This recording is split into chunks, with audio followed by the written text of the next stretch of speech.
They laughed at her voice until it saved everyone. The chicken. She was small, loud, and often ignored. Just noise, they said. Quiet night. One quiet night, the farm slept.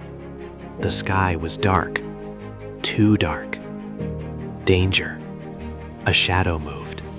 A fence broke. Danger crept closer. She notices. The chicken saw it first.